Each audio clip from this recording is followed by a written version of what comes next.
स्वागत है। आज हम गेट 2013 लीनियर अलजेब्रा के रिमेनिंग क्वेश्चन करेंगे। कल हमने 4 क्वेश्चन कर लिए थे, आज हम 5th क्वेश्चन से स्टार्ट करेंगे। क्या है 5th question? The matrix A can be decomposed uniquely into the product A equal to LU, where L equal to this and U equal to this. The solution of the system Lx equal to this is. These are the options. मेरे पास एक matrix दी गई है A और उसको L और U में decompose किया गया है। दो मैट्रिक्स के प्रोडक्ट में डिकम्पोज किया गया है, मीन्स दो मैट्रिक्स के प्रोडक्ट में तोड़ा गया है, जिसमें से L है ये मैट्रिक्स और U है ये मैट्रिक्स, लोअर ट्रायंगुलर मैट्रिक्स, और एक है अपर ट्रायंगुलर मैट्रिक्स। और उसके बाद lower triangular matrix into x, x कोई भी वेरिएबल है, x1 x2 x3, उसका जो सिस्टम आया है उसके सॉल्यूशन के बारे में पूछ रहा है। यहां मेरे पास जो L है उसमें L21 L31 L32 ये आर्बिट्रेरी हैं। मीन्स सबसे पहले हम इनको निकालेंगे कि L21 क्या है, L31 क्या है, L32 क्या है। मेरे पास L मैट्रिक्स आ जाएगी।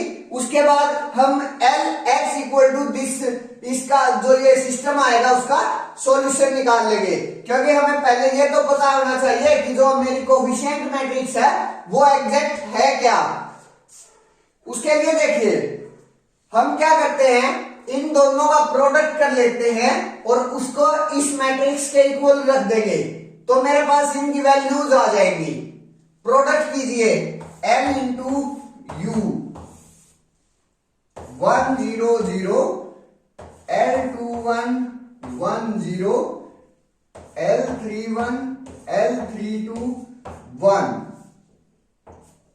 मेरे पास ये लोअर ट्रायंगुलर है और upper triangular U11 U12 U13 0 U22 U23 0 0 U33। ये मेरे पास अपर ट्रायंगुलर मैट्रिक्स है। दोनों की प्रोडक्ट कर लीजिए और इसके इक्वल पुट करते जाइए। यहां से अगर मैं फर्स्ट रो और फर्स्ट कॉलम की प्रोडक्ट करूं तो मेरे पास U11 आ जाएगा, और जो U11 है वो A में किसके बराबर है, 1 के बराबर। तो यहां से मेरे पास U11 इक्वल टू 1 आ गया। अब अगर मैं सिर्फ और सिर्फ इन पर फोकस करूं तो यहां से अगर मैं सेकंड रो और फर्स्ट कॉलम की मल्टीप्लीकेशन करूं तो मेरे पास क्या आता है, L21 into U11 plus 1 into 0 0 plus 0 into 0 0। मेरे पास L21 U11 जो ये एलिमेंट है, ये वाला एलिमेंट मैट्रिक्स A में क्या है, 1 है मेरे पास, और यहां से मेरे पास U11 बना चुका है, तो यहां से मेरे पास L21 भी क्या हो गया, 1 हो गया। अब मेरे को L31 और L32 निकालना है, मेरे पास L21 आ गया। उसके लिए मैं क्या करता हूं, इस रो की सबसे पहले तो इसी कॉलम के साथ मल्टीप्लीकेशन कर लेता हूं, फर्स्ट कॉलम के साथ। तो मेरे पास क्या आएगा, L31 U11 plus L32 into 0 0 plus 1 into 0 0। तो मेरे पास यहां से L31 U11 आ गया। ये कौन सा एलिमेंट है मैट्रिक्स का, ये वाला एलिमेंट है। तो यहां मेरे पास L31 U11 equal to 0। Product करेंगे तो इस एलिमेंट के बराबर आएगा, क्योंकि A इक्वल टू LU दे रखा मेरे को। L और U की जो प्रोडक्ट है वो A के बराबर है। तो अब यहां से मेरे पास U11 क्या है, 1 है, लेकिन L32 और U11 का जो प्रोडक्ट है वो 0 आ रहा है, तो इन दोनों में से एक 0 होगा। U11 तो 0 है नहीं, क्योंकि वो तो पहले ही 1 आ चुका है। तो यहां से L31 मेरे पास क्या आ गया, 0 आ गया। अब मेरे को सिर्फ और सिर्फ L32 बाकी रह गया कि L32 क्या आएगा सर। उसके लिए सबसे पहले मैं फर्स्ट रो और सेकंड कॉलम कर लेता हूं। यहां से मेरे पास U12 आ जाएगा। मैं सिर्फ और सिर्फ उनकी वैल्यू निकाल रहा हूं जो मेरे को चाहिए, मैं बाकी की वैल्यू नहीं निकाल रहा। इसलिए मेरे को अभी किस किस की वैल्यू चाहिएगी, U12 और U22 की वैल्यू चाहिएगी। तो उसके लिए पहले हमें फर्स्ट रो और सेकंड कॉलम का यूज करेंगे। फर्स्ट रो और सेकंड कॉलम का यूज करेंगे 1 इंटू U12 आ गया मेरे पास, 0 इंटू U22 0, 0 इंटू 0 0। तो U12 ये वाला जो एलिमेंट है मेरा मैट्रिक्स ए के पास क्या है, 2 है। तो U12 मेरा क्या आ गया, 2 आ गया। अब मेरे को U22 निकालना है। तो मैं सेकंड रो और सेकंड कॉलम की अगर मल्टीप्लीकेशन करूं तो L21 U12 plus U22 equal to 0 into 0 plus 0 into 0 0 हो जाएगा, इक्वल टू यहां से मेरे पास सेकंड रो और सेकंड कॉलम, तो ये वाला एलिमेंट मींस ये वाला एलिमेंट ये क्या है, 3 है, ये 3 आ जाएगा। L21 की वैल्यू आ चुकी है मेरे पास 1 है, U12 की वैल्यू 2 है और U22 की वैल्यू निकालनी है। 1 इंटू 2 प्लस U22, 2 को उस साइड लेकर जाएंगे तो मेरे पास U22 क्या आ गया, 3 माइनस 2 इक्वल टू 1 आ गया। अब मेरे को सिर्फ और सिर्फ एक ये वैल्यू रह गई। अगर मैं थर्ड रो और सेकंड कॉलम का यूज करूं, थर्ड रो सेकंड कॉलम का यूज करूं तो यहां से मेरे पास क्या आएगा, L31 U12 plus L32 U22 plus 1 into 0 0 equal to first row और सेकंड कॉलम लिया है तो ये वाला जो एलिमेंट है मैट्रिक्स का वो आ जाएगा, मींस इक्वल टू 1 आ जाएगा। मेरे पास L32 निकालना है, L31 की वैल्यू है 0, तो ये वाली जो क्वांटिटी है वो 0 हो जाएगी। तो L32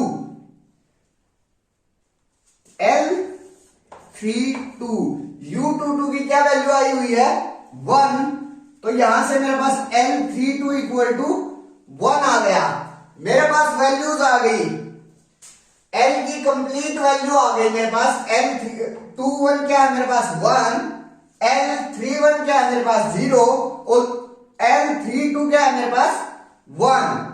तो मैं ये वैल्यूज पुट कर देता हूं और उसके बाद सिस्टम बना लेते हैं, मींस कोफिशिएंट मैट्रिक्स आ गई मेरे पास।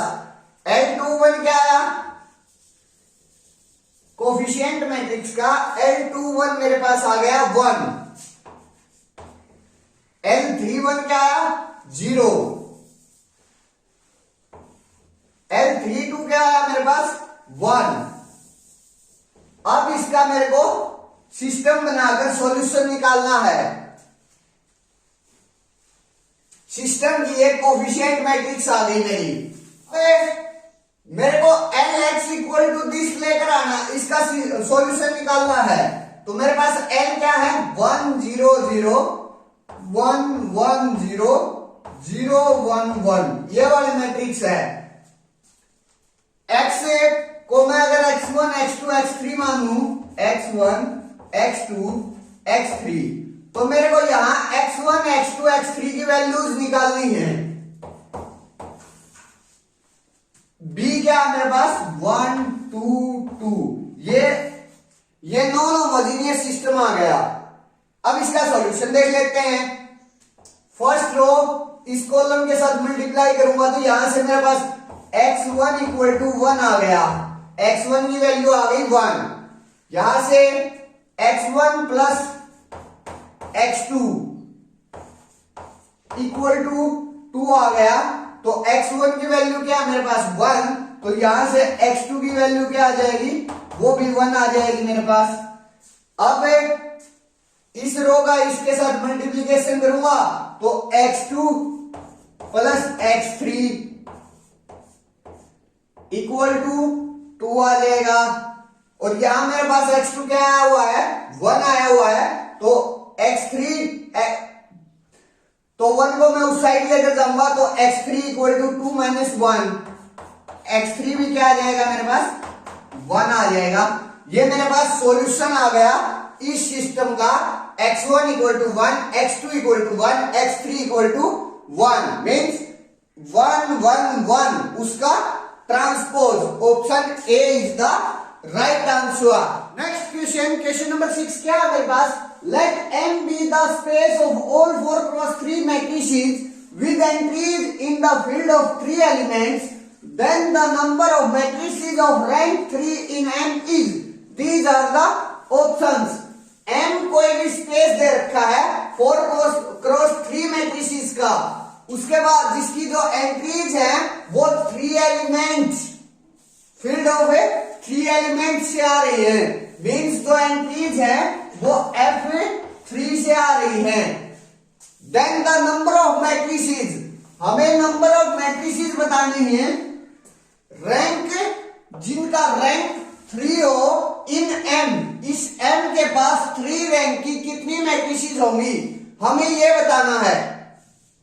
ये एक रिजल्ट बेस्ड क्वेश्चन है, इसका जो रिजल्ट है वो क्या है मेरे पास, number of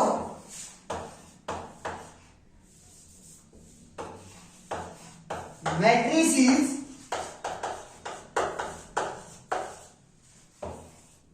of order M cross N over modulo field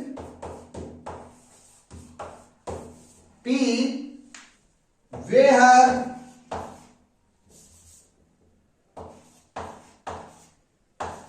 rank N is equal to P power of M minus 1, P power of M minus P, इसी तरह P power of M minus P power of N minus 1। ये है मेरे पास result. अगर यहां मेरे पास M cross N की matrix है और रैंक अगर M आ जाता है तो ये इंटरचेंज हो जाएंगे, मींस यहां कहां से स्टार्ट होगा, P power of N minus 1 से स्टार्ट होगा और कहां तक जाएगा, P power of N minus P power of M minus 1 तक जाएगा, मीन्स ये इंटरचेंज हो जाएंगे अगर यहां रैंक M आ जाता है तो ये रिजल्ट है मेरे पास। मेरे पास यहां M की जगह 4 है, N की जगह 3 है, P की जगह क्या है 3 है मेरे पास, क्योंकि फील्ड है 3 एलिमेंट्स का, P इक्वल टू 3 है। नंबर ऑफ मैट्रिसेस बताना है तो पुट कर दीजिए इसमें, P की जगह क्या मेरे पास 3 है, 3 माइनस 1, M की जगह क्या है मेरे पास 4, 3 power of 4 minus 1 into 3 power of 4 minus 3 into 3 power of 4 minus 3 square, क्योंकि मेरे पास n क्या है 3 है, तो ये कहां तक जाएगा 3 पावर ऑफ n माइनस 1 तक, मीन्स 3 माइनस 1 तक 2 तक जाएगा। तो ये मेरे पास नंबर ऑफ मैट्रिसेस आ गई जिनका जो रैंक है वो कितना मेरे पास 3 है। That's it, means option C is the right answer. Next question, question number 7 क्या है मेरे पास, let V be a vector space of dimension m greater than equal to 2, let T from V to V be linear transformation such that T power of n plus 1 equal to 0 and T power of n not equal to 0 for some n greater than equal to 1, then which of the following is necessary true। V कोई भी vector space given है जिसकी जो dimension है m है और जो m है वो ग्रेटर देन इक्वल टू 2 है। उसके बाद let t from v to v एक लीनियर ट्रांसफॉर्मेशन है सच दैट t की पावर अगर हम n प्लस 1 करें तो वो 0 आए, एंड t की पावर अगर n करें तो वो नॉट इक्वल टू 0 आए for some n greater than equal to 1 के लिए। किसी न किसी एक n के लिए वो मेरे पास नॉन जीरो आए, t की जो पावर n है। ये एक्चुअली गिवन क्या है मेरे को, अगर कोई ट्रांसफॉर्मेशन है और अगर उसकी कोई भी पॉजिटिव इंटीजर पावर मेरे पास नल के बराबर आ रही है, इक्वल टू 0 आ रही है, तो मेरे पास जो वो t होती है वो निलपोटेंट मैट्रिक्स होती है। तो यहां से मेरे को एक चीज कंफर्म होगी कि जो ये t है वो निलपोटेंट मैट्रिक्स है। अब दूसरी चीज ये क्या कर रहा है कि वो किसी न किसी एक n के लिए नॉन जीरो है पक्का। मींस यहां सीधी सीधी बात ये कह रहा है ये कि मेरे पास जो t है वो non zero nilpotent linear transformation है। अब कुछ ऑप्शंस देख लेते हैं इसके बाद। जो ट्रेस ऑफ t है नॉट इक्वल टू 0 है, कि जो ट्रेस है t की वो नॉट इक्वल टू 0 होगी, लेकिन निलपोटेंट मैट्रिसेस में जो ट्रेस होती है वो तो 0 होती है, क्योंकि उसकी हर आइगन वैल्यूज क्या होती है 0 0 होती हैं, तो उसकी जो ट्रेस है वो भी क्या होती है 0 होती है। तो बी ऑप्शन रॉन्ग हो गया। सी ऑप्शन में क्या कह रहा है कि t इज डायगोनलाइजेबल, लेकिन हमें पता है जो निलपोटेंट मैट्रिसेस हैं उनमें सिर्फ और सिर्फ जीरो मैट्रिक्स को छोड़कर बाकी कोई भी मैट्रिक्स डायगोनलाइजेबल नहीं होती। लेकिन यहाँ कह रहा है t डायगोनलाइजेबल, और पहले हमें पता चल चुका है कि जो t है हमारे पास वो नॉन जीरो है, जीरो नहीं है, तो t जो है वो डायगोनलाइजेबल भी नहीं है। ऑप्शन सी रॉन्ग हो गया। ऑप्शन डी क्या कह रहा है कि जो n और m है वो इक्वल होंगे। ये तो बिल्कुल ही डमी ऑप्शन है, कुछ भी नहीं है इस ऑप्शन में। क्यों होंगे भाई, अगर मैं यहां m greater than equal to 2 है, m को 3 ले लेता हूं और n को अगर मैं 2 ले लेता हूं, मीन्स किसी t की 2 पावर करने के बाद तो मेरे पास नॉन जीरो बना रहे, लेकिन अगर मैं 3 पावर कर दूं तो 0 हो जाए। तो ये ऑप्शन तो बिल्कुल डमी ऑप्शन है। m और n इक्वल होना तो कोई जरूरी नहीं है, मीन्स ऑप्शन डी भी रॉन्ग हो गया। अब ऑप्शन ए पर बात करते हैं। ऑप्शन ए क्या कह रहा है, rank of t power of n is less than equal to nullity of t power of n। अगर कंट्राडिक्शन से देखें, अगर मेरे पास rank of t power of n ज्यादा हो गया, स्ट्रिक्टली ग्रेटर देन हो गया नलिटी से, nullity of t power of n से, तो मेरे पास जो t power of n plus 1 है वो कभी भी नल मैट्रिक्स नहीं आएगा। मींस क्योंकि यहां ये कह रहा है कि t पावर ऑफ n तो नॉन जीरो, लेकिन उससे जस्ट अगली पावर करें तो मेरे पास 0 आ जाएगी। लेकिन अगर मैं रैंक को ज्यादा लेकर चलता हूं तो यहां से मेरे पास एक कंट्राडिक्शन आ जाती है कि अगर रैंक ज्यादा होगा नलिटी से तो मेरे पास वहां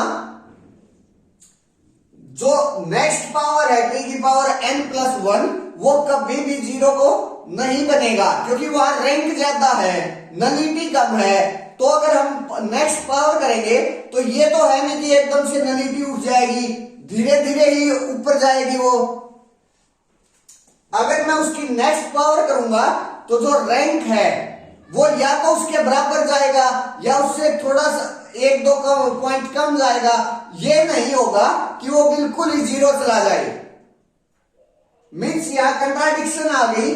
तो जो रैंक है t पावर ऑफ n को वो less than equal to nullity of t power of n पक्का होना पड़ेगा। Means option A is right answer.